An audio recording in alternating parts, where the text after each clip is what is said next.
Yung may karume kang pala booking.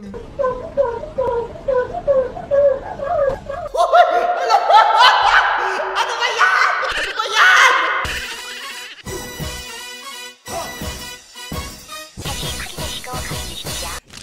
Sa init ng panahon ngayon at wala pa rin kami aircon, kaya pagpasensyahan nyo na ako, medyo pinagpapawisan po ako. Nood na tayo ng mga video natin. O, sabi dito, naki-CR ka sa bahay ng tropa mo tapos may nauna na pala sa'yo!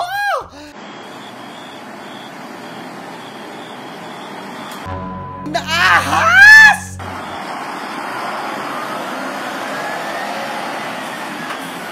Di ba? Katas may... may tumukha sa butas ng puwet. Makakaloka! Alam mo ha, kinukwento ko to palagi. Trauma ko din to sa amin sa Caloocan. Totoong kwento to, promise. Tumatay ako din. Sakitan siyang ko. Biglang may lumabas na daga! Ang laki ng daga! Napatalon talaga ako sa ano. Tawag sa tigba na malaki. Tawag doon sa galon. Grabe talaga. Trauma forever. Naka-experience na ba kayo ng ganyan? Diyos ko! Hindi ka pa naman makalabas kasi na may kasapuit. Speaking of init ng panahon,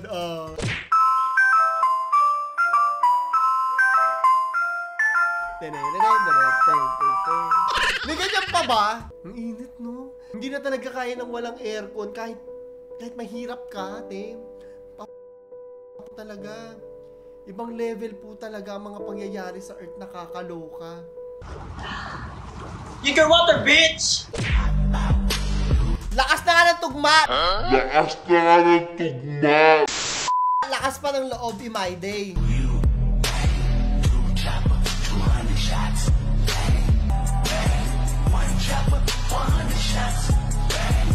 Ganito pa rin talaga yung TikTok ngayon. In fairness sa TikTok ha, napakaganda na at napaka-creative na ng mga tao doon. Pero may mga natitira pa rin ganito. Ay sa'yo, practice lang. At saka pakinggan yung TikTok bago i-upload Edit din ng konti. Or reshoot din.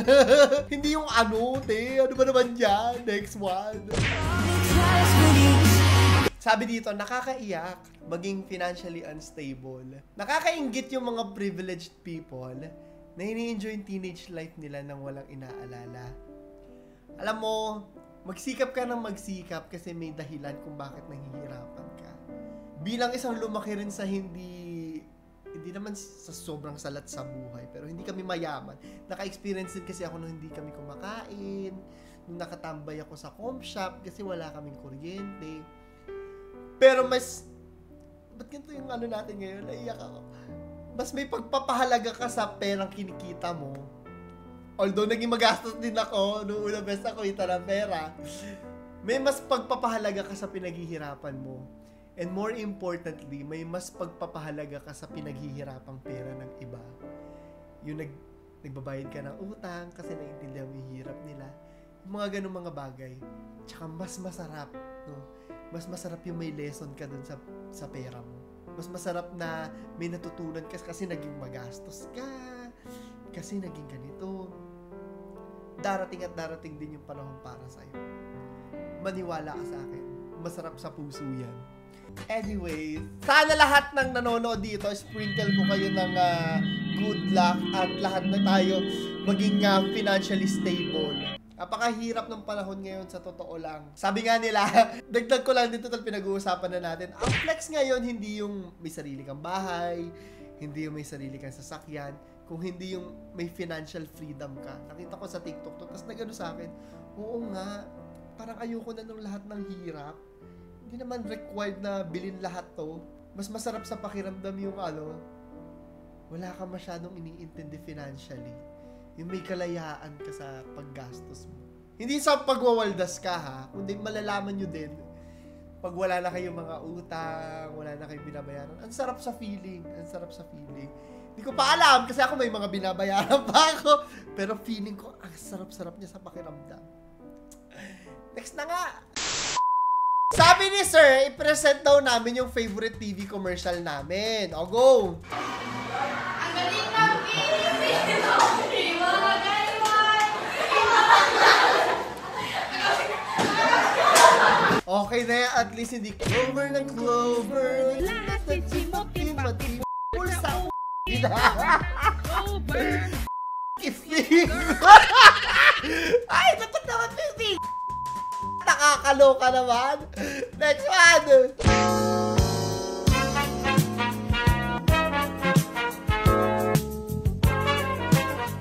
Hay nako! Ewan ko sa'yo. Next one. Baby, kalma. Ay, ito na si Father. Baby, kalma. Huwag mo naman akong bigyan ng dahilan para tabihan ka.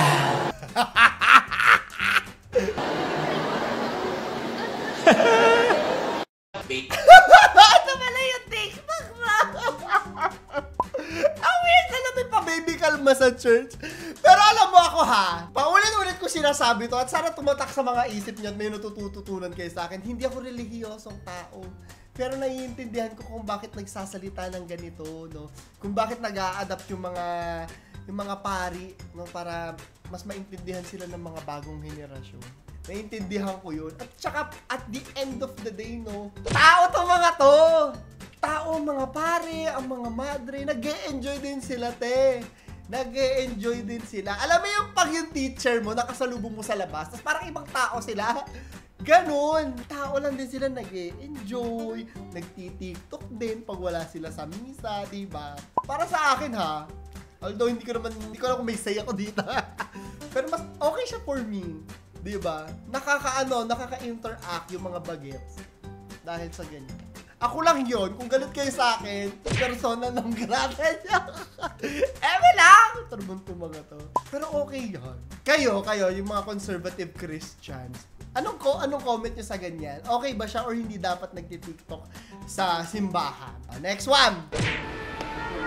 Yeah, nudurahan yung bago. Napaka-ga... Triggered ako kasi ganito yung kapatid ko. Si Tyron, lalo na ng bata. Kunyari nag-aaway ka.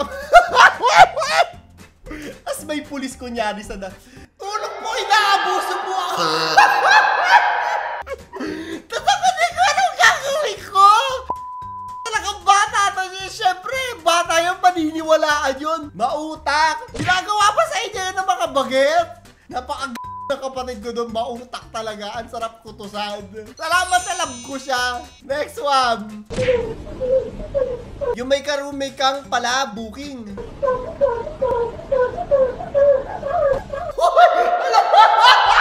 Ano ba yan? Ano ba yan? In fairness, ang galing ng slang. Amazing. Next one. Nay, ililibre kita dyan kung alam mo yung tamang pronunciation. Law-law. Yaw-yaw siya. Ang arte nga. Galit kayo sa akin. Pero ang arte, ano naman kung law-law yung sasabihin, te? Eh, Yakult lang naman yan na matigas. Wala marami makakaaway si Claro. Wala. Masarap naman siya. Pero parang overhyped, overpriced for me. Bili ka na lang nung yung malaki na delight. Ganun. Hindi naman. Mahal-mahal. Tinikman ko, syempre, naki-social climber din ako. Next one. Selfie muna bago gulatan.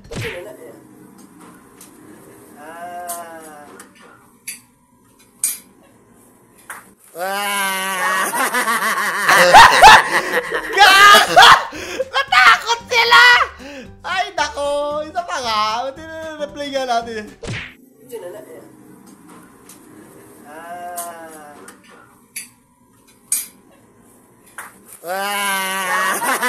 Busy was yan.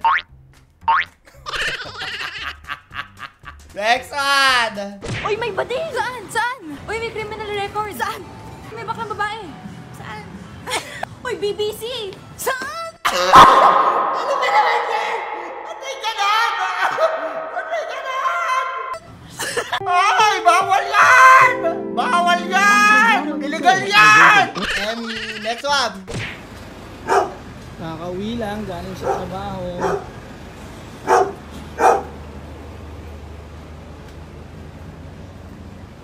Nakakatakot yung aso, te! Tayo dyan, par! Nalilisik yung mata! Jeff, samawa mo na ako, Jeff! Ang scary! Pwede ba natin slow motion yun with horror music? Awit!